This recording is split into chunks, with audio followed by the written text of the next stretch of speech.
कि नारायण से नाम को, कि नारायण के नाम को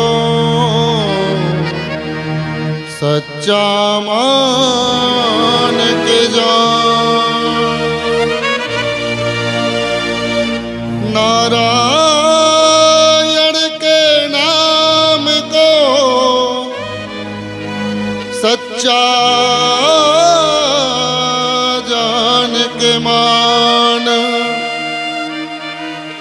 ना जाने किस रूप में मिल जाए भगवान। भगवान कया रूप में આવી જાય આપણને ખબર ન પડે।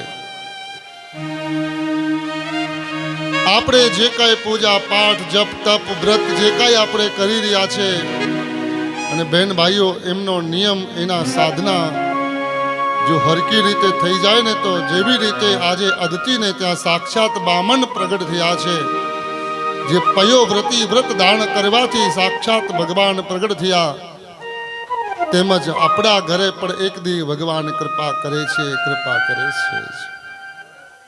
બામન ભગવાનનો જ્યારે પ્રાગટ્ય થયો, બામન ભગવાન રાજા બલિને ત્યાં જાય છે। આજે રાજા બલિ બહેન ભાઈઓ યજ્ઞ કરી રહ્યા છે।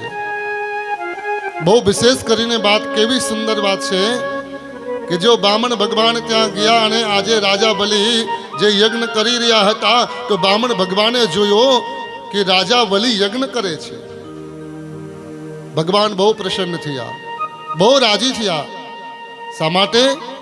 ભગવાન વિચાર કરે છે કે સંસારના લોકો મારી પૂજા સેવા આ તે અર્ચના વંદના કરે છે અને સંસારની વસ્તુઓ માંગે છે અને હું કદાચ આપી દઉં તો સંસારના લોકોને કોઈ વસ્તુ મળી જાય તો પછી એ આ અર્ચના વંદના આ તે બધું બંધ કરી દે છે। પછી હવે તો મળી ગઈ વસ્તુ, પણ ધન્ય છે રાજા બલિને, ત્રણેય લોકોના રાજા છે પણ છતાંય યજ્ઞને નથી મૂકતા, યજ્ઞ કરે છે, યજ્ઞ કરે છે।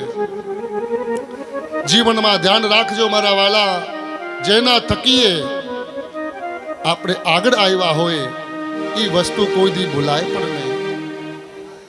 કોઈ પણ પૂજા પાઠ સેવા આ તે બધું આપણે જે કરીએ છીએ એ વસ્તુ જીવનમાં ભૂલાય નહીં। એવો નહીં કે ભગવાને આપણે ધારેલો કામ હતો એ હવે બનાવી દીધું, હવે આપણે ભજવાની કે આ ક્રિયા કરવાની કે આ પૂજા કરવાની ક્યાં જરૂર છે, નહીં।